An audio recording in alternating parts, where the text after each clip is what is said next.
Welcome to the Jazz Flyte Podcast. I'm your host, Darrell Scott, and together we will dive into the lives and careers of the jazz legends who have left a rhythmic imprint on the world. Be prepared to reminisce on the highs and the lows of their musical journey and the trials that sculpted their timeless musical gems. We'll preserve the legacy of these extraordinary maestros and find inspiration in the melodies of their lives. Subscribe now and never miss a beat. Now, let's get to the show.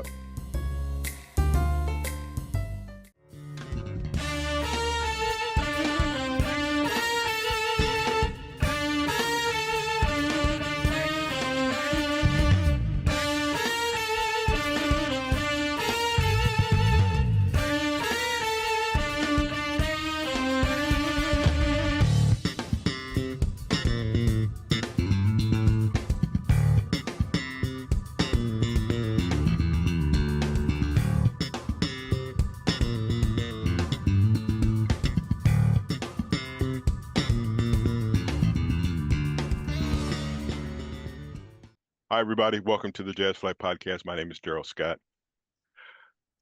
I take a deep breath because there are times when you go to talk to people and you're nervous because of the stature that they have acquired over their years. Ladies and gentlemen, let me introduce you to bass player extraordinaire, Marcus Miller. Marcus, how are you today? I'm doing good, Mr. Scott. How are you? Okay, let me correct you right now. It's Darrell. Even though I'm a couple of years older than you, it's always going to be Darrell. All right, So Darrell. this is the thing I'm trying to wrap my hands around. How old were you when you started? Because you've done Bob James, Aretha Franklin, Layla Hathaway, David Sanborn, Al Jarreau, Miles Davis, and the list goes on and on and on. So when you first started, how old were you getting into this game? I was probably 16 or 17. I know I was doing stuff by the time I was 17, but I think I probably did early stuff at the age of 16. Now, when did you know? I mean, if we look back and go back to when you were 16, that was what, 20 years ago? Did you know you would acquire this fame, this reputation that you have? No, I had no idea. All I wanted to do was be a good bass player. I fell in love with the instrument about 3 years prior. At 13 years old, I'd already been playing clarinet and saxophone and piano because my dad's a piano player. But I fell in love with the bass. It was the 70s, and every good song, at least in the Black community, every good song had a dope bass line. So right. I just thought that instrument was just like at the center of everything. So, but I just wanted to be good. And there were a bunch of great musicians in my neighborhood. I grew up in an area called Jamaica Queens in New York City. If you land in Kennedy Airport, you're landing actually in Jamaica Queens. And there were a bunch of great bass players. So I just wanted to be as good as the guys around the way and eventually get respected as such. So who were your who were your bass idols growing up? Who did you want to emulate on the bass while you're in your younger years? Well, like I said, there were bass players in my neighborhood. A guy named Barry Johnson, who was just an incredible bass player. I had a neighbor named Tony Bridges, Val Burke, and Glenn Miller. There were a bunch of great bass players in my neighborhood. But then in terms of like the guys on the records, the first guy that I think I heard and recognized that the bass was doing some serious work was James Jamerson, who was the Motown bass player. I thought, because I was such a big fan of the Jackson 5, I thought it was Jermaine Jackson playing the bass on those records because he was the bass player in the Jackson 5. And he is a great bass player, but it was really, first was a guy named Wilton Felder, who was a saxophonist for the Crusaders, but also doubled on the bass. And he played on a lot of the Jackson 5's hits. And then Jamerson played on a whole bunch of Jackson 5 stuff. From the Jackson 5, I discovered all of Motown, of course. And Jamerson was just hugely influential to everybody. Then I heard Larry Graham, and he blew my mind. He blew everybody's mind. Mm-hmm. because he was playing the bass in such a percussive style. He was thumping it with his thumb and plucking it with his finger. So he made his bass sound like a combination of a bass and a percussion instrument, like a drum. And he was really influential. And then I heard Stanley Clarke, Mm-hmm. who he had clearly he first of all he had transitioned from upright bass to electric bass. Not Right. that he stopped playing upright bass, but he added electric bass to his arsenal, and he was incorporating all the stuff that came from jazz with some Larry Graham stuff too, Mm-hmm. and that just blew my mind. And then there's a guy named Jaco Pastorius. Yes. Weather These are all report. bass players. Weather Report, exactly. This was all in the '70s, which I think was like a golden era for electric bass, and Jaco was very influential. And then there were, like the bass player for the Crusaders, the bass player Cool from Cool and the Gang, Cool of and yeah. I think his brother Ronald also played some bass on some of those records. Um, a, a really funky group called Mandrill, Yes. who featured the Wilson brothers, and their stuff was funky. So there was a lot of great bass players. Do you remember a group called New Birth? Yes. Mm-hmm. The bass player from New Birth was incredible, and Tower of Power had a great bass player. Yeah. So I was just soaking it all in. How do are you classically trained, or are you doing by ear where you had classes, or did you sit down like in front of a speaker and just and try to emulate what they were doing? Uh, I started on clarinet, and Mm-hmm. those were classical lessons. I actually, went all to my education on the clarinet. I went to I started in middle school in Jamaica Queens with a great teacher named Mr. Guarino. Then I went to the LaGuardia School in New York. And if you remember that Fame movie, Mm-hmm. that school was part of the LaGuardia School. I went to the campus uptown, which was called Music and Art. And then I went to Queens College, part of the City University in New York, all on clarinet. And it was all classical, Mozart's clarinet concerto and all that. Wow. And then, but there was no room in funk and soul and jazz music for the clarinet at that time. So No. I played the bass in the streets and, like you said, sitting in front of speakers, trying to pick out the bass parts from my heroes on that turntable. That's I don't know how you can learn that way. When was the first what came first, writing a song or producing a song or you being a sideman on a song? Do you remember the first song that your name appeared on? I think the first song that my name appeared on was we mentioned Stanley Clarke. He was part of Chick Corea's Return to Forever, which was Return a to really famous fusion group in the '70s. The drummer was Lenny White. Yes. Eventually, towards the end of the '70s, Chick disbanded that version of the group. Mm-hmm. And right around then, I discovered that Lenny White, the drummer in that group, lived in my neighborhood. I couldn't believe it. He just showed up at a club one day where my boy Omar Hakim, who was a drummer that Mm-hmm. we met in high school, we were doing a gig, and a friend of ours brings Lenny White into the club. To make a long story short, man, I attached myself to Lenny White, man. I was like, "Where you going, man? What we doing today?" He said, "Well, I got a rehearsal with Al Di Meola." I said, "Okay, man, pick me up." And he was kind enough because I didn't have a license. He'd pick me up and just take me wherever he was going to, to do things. And it was a great experience. And one day we're at his uh, in Electric Lady Studios in New York, and he's recording one of his albums. And he said, "You got your bass?" I said, "Yeah, of course. I always carried my bass at that Right. time." And he said, Mm-hmm. I need to do a little interlude, 20-second interlude between two main songs. Pull out your bass and just play something funky against this beat," which I did. Like I said, it was only 20 seconds long, so it wasn't much. But, Right. when you're 16, 17 years old, That's a lot. that's a big moment, It's a big it's a moment. huge Yes, it moment. is. And like you asked, my name was on there, and that was the most important thing. So, Were were yeah. you on the album with Bernard Wright? Um, well, let's see. Uh, Bernard and I were like brothers. Mm-hmm. If I was 17, he was 13, and he was Wow. bad, bad at 13 years old. I mean, he was truly a phenom. And we played a lot of stuff together. We toured with Lenny White together. Mm-hmm. Don't ask me how Lenny got away. with bringing a 13, 14-year-old on the road. But we were doing gigs and, we'd room together, man. So it was like summer camp for us. Mm-hmm. We got to watch TV all day and then play music at night. Nice. So it was a fantastic experience. But I don't know if we're on a Lenny White recording together. Okay. I'm definitely on his album because eventually Bernard Wright got signed. Mm-hmm. I think he might have been 16, 15 or 16 when he got signed to GRP Records. And Yes. I definitely played on that record. Okay. That's the one that's somewhere in this room that I searched all day yesterday for and couldn't find. Yeah, Yeah, there's the a lot. album's called Nard, right? Yes, yes. Yeah, There's a it's a lot of great record.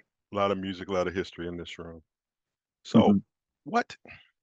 Where does this creativity come from? Because I'm looking at different things, and I found something that from the year 2000 to 2023, you provided the music for over 20 different movies. It's like man, when you resting, you go on a vacation. What do you? How do you? Where does all this creativity come from? Well, the movie that was like my day job because my wife and I, our youngest daughter, we have four kids, two boys, two girls. The youngest daughter was born in '94. So I was trying to find a way to stay closer to home Hmm. while the kids were young. And there's a gentleman named Reginald Hudlin, Hmm. who's a, a a great movie director. And he called me and said, "I'm doing this movie called House Party. I need you to do the music for it." And although I didn't have any experience scoring movies, he said, "Don't worry, I love what you've been doing with Luther and all these other people. You'll be great. Just figure it out." So I got working and he'd come in and sit with me and he'd say things like, "Hey, you need to calm the music down right here because people need to hear what the actors are saying," stuff like that that I Hmm. eventually kind of figured out might be an important thing for you to hear what the actors are saying. And anyway, House Party was a big hit. Next movie was Boomerang, Eddie Murphy's Boomerang, Hmm. and that was a big hit. And this is taking us. This is like in the '90s. Next thing I know, I'm getting the calls from a lot of folks. Keenan Ivory Wayans. I did movies that featured Jamie Foxx and Idris Elba and Chris Brown and Vivica A. Fox, Gabrielle Union, Mark, all those type of what do they Right. call them? Urban romantic comedies. Yes. Um, Yes. I was very much a part of that thing, and it worked well in my life at the time because I got to do that work at home. At home. Okay. Um, you spent some time with Miles Davis. We're going to play a track that Miles did, but that you have covered here in a minute. And I want to get into the relationship because I've interviewed a lot of artists. I've got a lot of stories about Miles because he was kind of quirky. I need to know how you manage that relationship. But right now, let's listen to Jean Pierre on the Jazz Flyte Podcast with our special guest, Marcus Miller.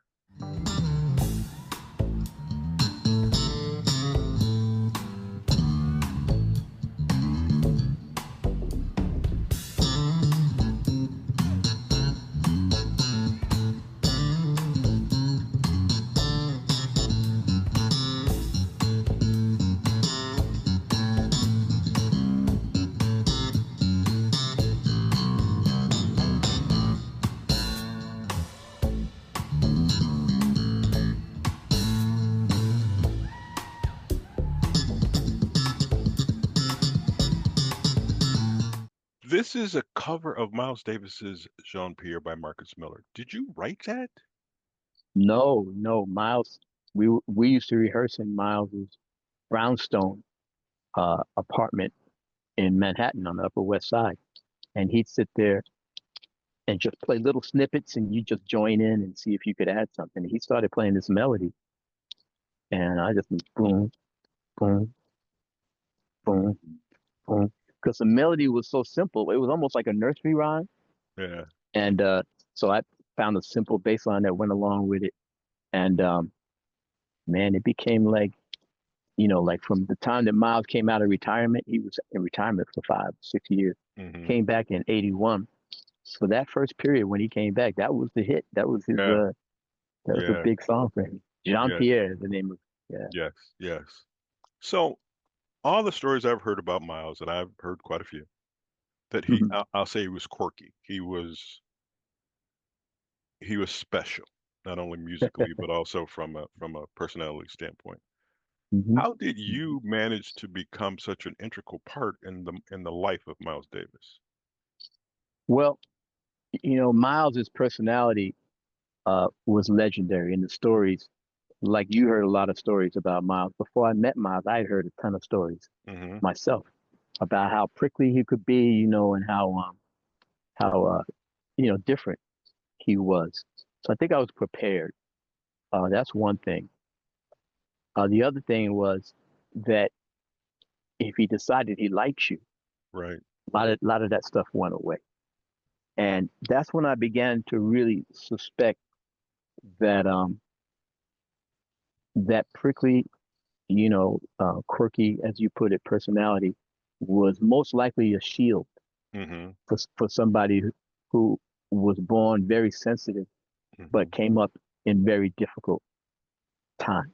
Right. You know, it wasn't like Miles grew up poor. His dad was a dental surgeon Mm. in East St. Louis, but it doesn't matter if you got money or not in that period. He was born in 1926, Right. so there was still racism to overcome. There was still a bunch of obstacles, and I think he was so sensitive that he had to develop a shield to Right. protect himself. But if he let that shield down, which I feel like I was blessed to have him do that for me, um, he was it was incredible. You know, I joined this band, and he said to me after a couple of weeks, I was walking him from his house to his garage where he parked his car, and he said, "You've never asked me how much I'm paying you." And I said, "Man, I don't really care." And he got ready to give me a lecture on how musicians need to make sure they have a Hmm. business awareness too, Right. Right. you know. And I said, "No, no, no, Miles. I have my business pretty straight. But right now, I have the number one song on Aretha Franklin that I wrote, and I have the number three song with Luther Vandross, which will be number one when Aretha gets finished being Hmm. up there." Anyway, get out of here. And I said, "Yeah, man. I've been, doing, a lot of R&B stuff, a lot of contemporary jazz stuff." And man, he was so proud. Um, the lady he was seeing met us at the car garage, and when he got there, he said, "Baby, this is my bass player, Marcus. He drives a IBM, Marcus." I said, "No, no, it's a BMW." BMW. Like he was so like he was it was he was so gratified to see a young musician who was taking advantage of everything Hmm. that the music business had to offer, not just glad to just be playing your instrument. And from that point on, whenever we had been off for a few weeks and we get back together, "Where you been? Who you been playing for?" He was very proud, and it was it was beautiful. I stayed in his band for about a year and a half, and then I went to him and said, "Miles, I need to leave, man, because I really want to develop more on this production and composition side." And he actually gave me his blessing. Nice. He said, Nice. "Listen, you ever need anything, call me, because you're one of the best bass players I've ever had." Which is, you can imagine, because I was terrified to tell him that I I'm wanted to sure. go, Right. but he was so cool. And I went and did what I told him I was going to do. I started producing records for Luther, continued to produce records with Luther, David Sanborn, and Chaka Khan, all sorts of stuff. And then Warner Brothers called and said, "We just signed Miles." Tommy LaPuma was his name. He was Hmm. From here. A&R. Yeah, yeah, exactly. The A&R guy at Warner Brothers um, just did so many things that it's incredible. It's difficult to list them all, but Al Jarreau and Michael Franks and Natalie Cole. When Natalie Cole sang with her dad, Tommy LaPuma was the producer Hmm. on Unforgettable. Anyway, Tommy said, "We signed Miles. You got anything? Because you've been writing for, you know, uh, Bob James and David Sanborn. You've been writing for Joe Sample, George Benson. Come up with something for Miles. Miles wants something new, something different."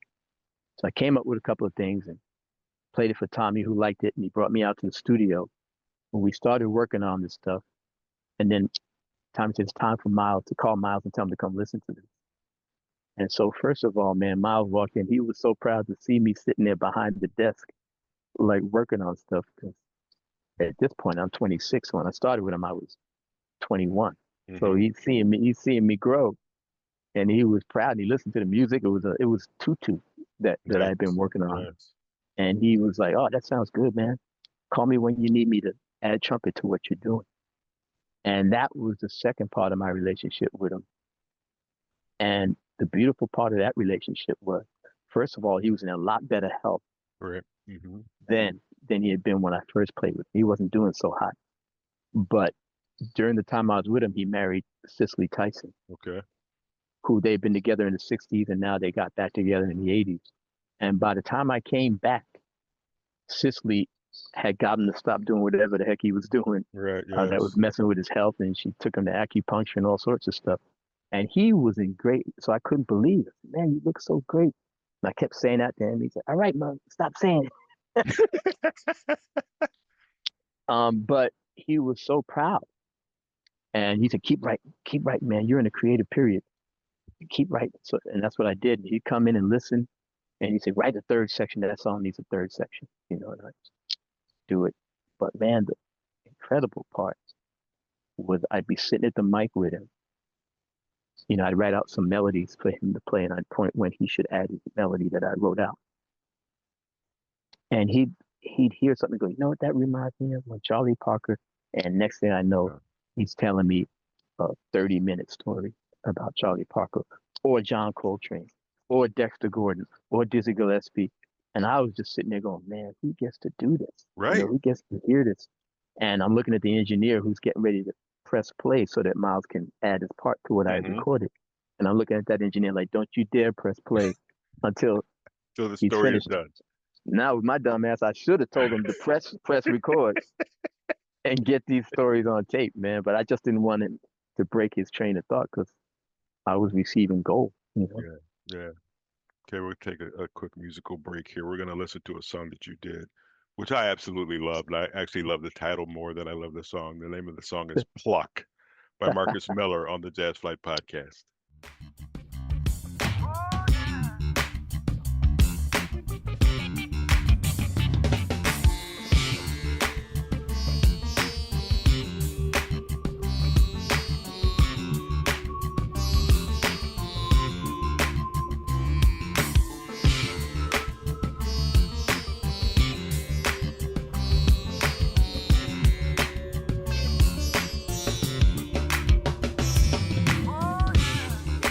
Welcome to the Jazz Flyte Podcast. That's Pluck by that guy over there, Marcus Miller.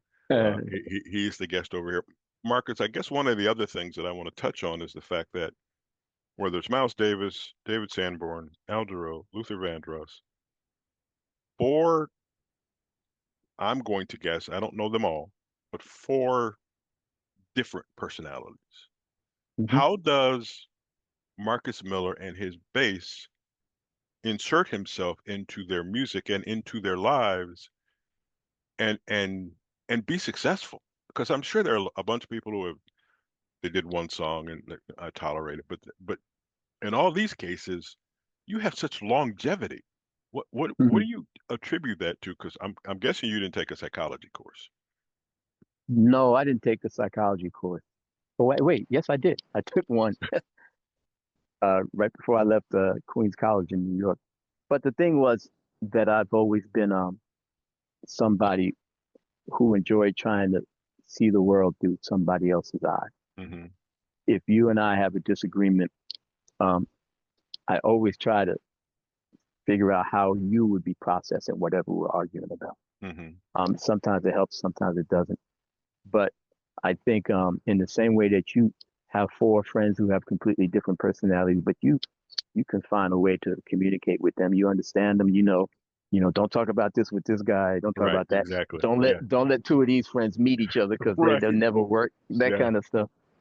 But I remember with Luther, for example, when I met Luther, we were both studio musicians because I spent maybe 20, 25 years as a studio musician, Mm-hmm. which by definition means that you're a chameleon because you don't know who the session, You call your answering service and they say you need to be at A&R Studios at 11 a.m. And they say the producer is Quincy Jones, the producer is Dave Grusin. You don't know who the artist is. You don't know what the Right. style is going to be. But because you are a well-rounded musician, and being from New York really helps you become a well-rounded musician because you Hmm. get hit with everything Right. since you're a kid. You heard all styles, right? You show up at the studio. Oh wow, this is Frank Sinatra. Oh wow, this is Elton John. This is McCoy Tyner, right? And you got to be ready to go, And so with Luther, he was that as a background singer. Hmm. They'd call him. He put background vocals on Chic records. He put background vocals on Bette Midler records, David Bowie records. He Right. was a studio singer. So we really respected each other. But he also would sing lead every once in a while for those studio groups, groups that didn't really exist, but a producer put it together. They'd call it Bionic Boogie or they'd call it Change, Hmm. right?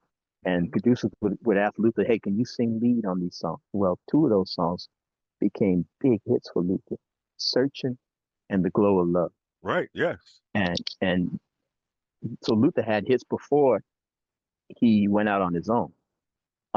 But I listened to those songs and said, okay, what makes this great? What makes this work? And The Glow of Love had a bad bass line. It was played by an Italian bass player whose name I don't remember, but it had a certain quirk to it. And I said, that goes so well with Luther's voice.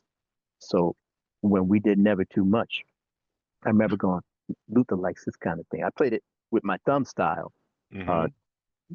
because that thing was really popular at the time. But I also remember leaving the kind of spaces that were left on Glow of Love. And so what I'm trying to say is that I studied what the things that really moved Luther. When we're rolling in the car and he heard something on the radio that he said he liked, I'd be listening to it. He Hmm. played me Aretha Franklin records, Donny Hathaway records, um, Dionne Warwick records. He played me all these records. I'm always listening. Okay, I'm always paying attention when somebody says they like something. Same thing with David Sanborn. He played me these old '60s R&B records. Right. Ray Charles, Junior Walker. Oh man, I love that. I look note to self, right? Hmm. And Miles, I didn't have to look deep because, like I told you, he would start talking about things that Right. he loved Right. while we're working. So I'd say, okay, the next song I write, I want to see if I can incorporate something that will ring his bell like Hmm. that. So that's just kind of like the guy I was. It was always intriguing to me to hear everybody's different references because no matter who you are, no matter how far you've come, you never forget the things that first inspired. Right. So if somebody says to me, hey man, I remember when I was a kid, I was listening to George Benson said I was listening to Wes Montgomery. I go, okay, note to self. When I write something for George, I'm gonna make sure I'm gonna write something that Wes Montgomery could have played on. Right. So Yes. it was that kind of thing. Here's the unusual thing, and your buddy Andre and I talked about this. I have seen a lot of shows. I was in radio at a very early age and have been connected to jazz for even a longer period of time. Bass players are the most emotional people on stage. You get in a groove of what you're playing, and it's almost like you don't care what the rest of the band is doing. You're gonna do your thing. My example is, and it's one of my favorite songs of all time. It's a video of Al Jarreau. You're in the band. Joe Sample's on piano. Abe Laboriel, Eric Gale. I'm not gonna remember everybody, Hmm. but there you are, just with your groove.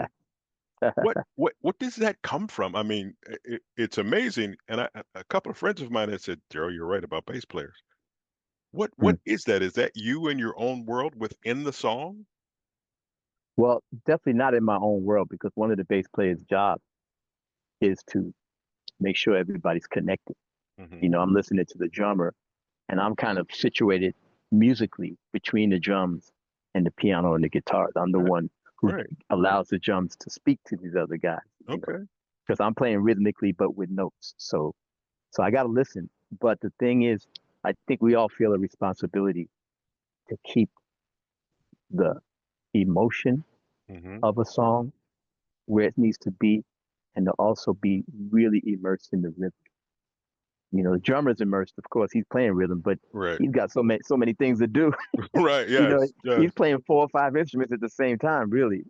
But for me, it's just really make sure you feel what you're playing. That's the most important thing, and try to get that to come out of your instrument. I don't have a record of how many songs that you have participated in, whether produced or write or played bass.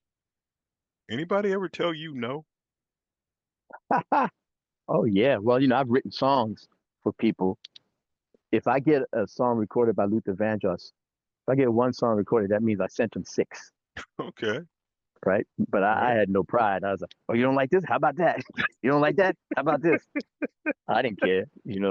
And plus, with him, I was like his little brother, so I could pester him, I could be a pain, he just tolerated. The same with Miles. I really got a lot of latitude from these guys, which was really a blessing for me. But yeah, I mean, I don't get like told no because usually I don't go up to somebody and say, "Hey, can I produce you?" Right. Right. They Certainly. usually call you if they think Right. you'd be appropriate. But then, when I'm sending prospective songs for them to consider, they say, "Oh, that's not really ringing my bell," and that's to be expected. You just have to be persistent, and you got to listen to what they say. Another thing in terms of listening is, especially with singers Hmm. or movie directors, they don't always have the language to Yeah. express to you what's wrong with something. Um, and it's up to you because a lot of musicians they get like snobbish.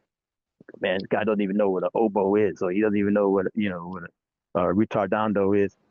No, man, that's not your job. Your job, you're the one who needs to know what that stuff is, Right. and you're the one who has to turn English into music. So when Luther would say, "Man, I need this mix. Mix doesn't sound right. Sounds like Skippy peanut butter creamy, and I need it to sound like Skippy peanut butter chunky." Woo! Nice. That's easy. That means he doesn't want to hear the music just sounding like monochromatic. He needs to hear the guitar jump out sometimes, the bass, the drum beat that the drummer added. He wants to hear all that stuff. And I think that made his records unique because he's a singer. But when you listen to his records, particularly the older records, when you listen to him, you hear the instruments are just as important as Yes. his voice. I mean, he's the only singer I know who, when he listened to a final mix, said, "My voice is too loud. Turn me down." Wait, your voice is too loud? Yeah, it makes the instrument sound small. He Mm. said, I want the mix to sound like I'm here. And he said, the sunrise or the sunset when they have the sun as a face and it's Right. coming up from the horizon. Right. He said, I don't want to be all the way up here over the horizon. I want to be right here. I mean, Nice. that's so beautifully descriptive, right? You know exactly Yes. what he wants. So Luther had a gift of expressing himself. It might not be the most musical term, but he was really clear. But other people, other artists, they might not know how to express it. And movie people might not know how to express what it is that bothers them about what you did. And you got to be able to really listen to their references, like I was talking about before, Hmm. and really kind of figure it out. That's a challenge. Not everybody can do that. Right. So a couple of weeks ago, I was talking to Jonathan Butler, and I don't know if he's told you this. So I asked Jonathan what he's got new coming out. He's got the new record, Umbutu. I hope I pronounced that correctly. Hmm. And he says he was going to do a Stevie Wonder tune, and he called you. Hmm. And I'm like, I said, did you have any back and forth or anything? He goes, yes. And he talked and he got in and he did it and everything. And then he called me back once everything was done and told me to call Stevie. And I'm like, what? He says, yes.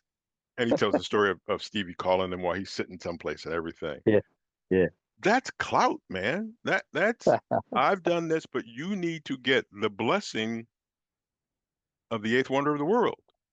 I yeah. Well, do. first of all, my wife was the one who said Stevie needs to hear it Hmm. because Jonathan said he wanted to do something different. He had taken us on a safari Right. Yeah. Jonathan does that from time to time. He takes a group of people, maybe 30 people, to South Africa, and we get to check out Cape Town. He's like the tour guide, and then he takes us on a safari. So Hmm. at the end of the safari, he says to me, "Man, I need you to help me with my album, and I want to do something different. I want to go in a different direction." So I thought about it for a couple of days, and then said, "Do you know Superwoman? Where were you when I needed you?" He said, "Yeah." I said, "I'd like to try that." And he said, "Okay."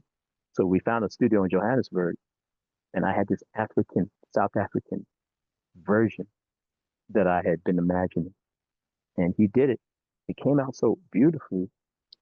My wife said, "Stevie needs to hear this." I called up JB. I said, "Stevie really respects you. Call him and get this to him." And he did, man. And he called me up so excited. He said, "Stevie just left me a voicemail." And he played me the voicemail over the phone. Right.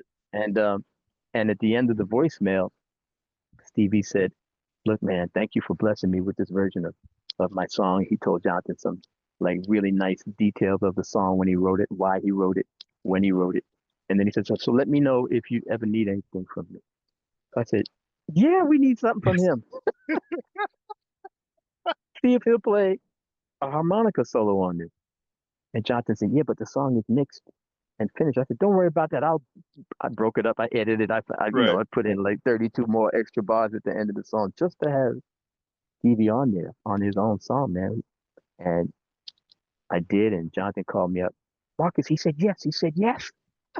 He said, "Come to the studio." I said, "Great. When?" He said, "Now, now." So, man, we're in Los Angeles. I'm on the other side of town, man. I got there as fast as I could. And next thing you know, man, you know, we're working, and Stevie's saying to me, "Marcus, what do you think about that performance?" Can you imagine having Stevie Wonder ask you, I, I, I, what you think? I can. And if I see you, I'm going to bow down in front of you because, man, you're the man. It is remarkable that first of all, the number of artists that you have affected. It's Mm, also remarkable the number of people from the music that you have done that you have affected. And there are a mm, lot of people that don't know everything that you've done. I sat here doing research and I'm like, he did this, he did this. mhm, When I saw mhm. saw the list of movies, I'm like, that's and there's a period of time, there's like one every year for like 8 years. Yeah. And Yep. I'm going, I believe in time management. You'll have to Hmm. tell me what you do for your Right. time management because Right. I don't get it. And it's all at a high level. It's all very much at a high level. Mm, mm. That to me, that's a greater pressure to maintain the consistency of that stature. And you Oh, do it thank you, man. every time, man. Thank Ah, you. okay. This could go on forever, but I got to wrap this up. What do you got going on? What can we expect coming from you in the next, I don't know, year or whatever? Yeah, I'm working on a new album now, and I'm excited about that. Um, what else? I have a radio show that comes on Sirius XM on Yes. the Real Jazz channel. Hmm. Um, I'm looking to do some interesting special, special shows about different things. Because the thing about jazz, and I get the feeling you understand what I'm saying. The thing that I don't like about jazz and jazz journalism is that it always seems like a secret. Like they won't let regular Yeah. people, uh, they won't give many details about how to listen to the music, what makes the Right. music interesting. They just love to keep it to themselves, Right. right? And I think that the opposite. So I really love sitting down with people who say, "I don't really get jazz," and sitting them down and playing Miles Davis's "So What" and explaining everything and pointing out stuff, Mm. stopping the thing and rewind a little bit. No, no, you got to hear how Right. Miles answered. Okay, John Coltrane answered Miles when Miles finished his solo and Train started his. Listen to the interplay, all the stuff that just makes this music incredible. So I really like doing that. So I do that with the radio show. I'm a UNESCO Artist for Peace, which UNESCO is kind of like the cultural educational arm of the UN, Hmm. and I'm the spokesperson for the Slave Roots Project. So the aim of that is to make sure that people all around the world know the story about the transatlantic slave trade, Hmm. because you'd be amazed how people, especially younger generation, they don't really know They don't the know. details about it. So that's cool. We just got back from Abu Dhabi. Herbie Hancock every year has International Jazz Day on April 30th, and they celebrate it in a different city, international city, every year. And this year we were Abu Dhabi, and my connection with UNESCO is what brought me into it. Um, so I enjoy doing that. So I'm into a whole bunch of stuff, man. I'm a New Yorker, so when you ask how I keep all the things going, we're hustlers at heart. Yes, yes, You know, yes, you are. we're getting on the D train, man. We're gonna make like 5 stops and get 5 different things done. Man, I greatly appreciate this. As we talked before this began, there's not enough time to talk to you to get everything out of you.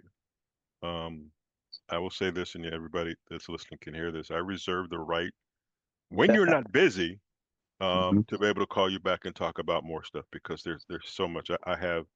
I'll tell this real quick David Sanborn story. So we're at this place down in Akron. It's a beautiful place. The acoustics were great. I had a bad day at work. Mhm. So all I want to do is just listen. Mhm. It's all I want to do. So I got there and I sat. The thing that was behind me was the wall and I just wanted to listen, Right. just to enjoy the music. And Didn't I, need I to be out in front. Yeah. no, Just and I yeah. and I knew David and was going backstage. So at the end of the show, I go back there. And where were you? I said, dude, I was all the way in the back. I was just listening. Mhm. He goes, man, thanks for telling me. I didn't know people did that. Yes, we do that. And there are times when you just want to enjoy the sounds and the experiences and everything else. So, Mhm. Mhm. man, I greatly appreciate this. I really do. Hopefully, we can talk to again. I missed you last year when you were here for the Tri-C Jazz Fest. Oh yeah. But Mhm. the next time Mhm. you are here in town, it'll be like I'll be like a fly on the wall. All right. I'll just pipe in the questions and you answer them, and I'll just listen. Keep Jazz Flight in your list of things when you are sending out new music and doing everything else, because we like to Sure. let people know about what's going on. All right, man, Mhm. and I have this. Once this show drops, I will send it to you. And Andre's already asked for a request. All right, man, I All greatly right. appreciate it. Take care. I've All enjoyed right. this immensely, and we'll talk soon.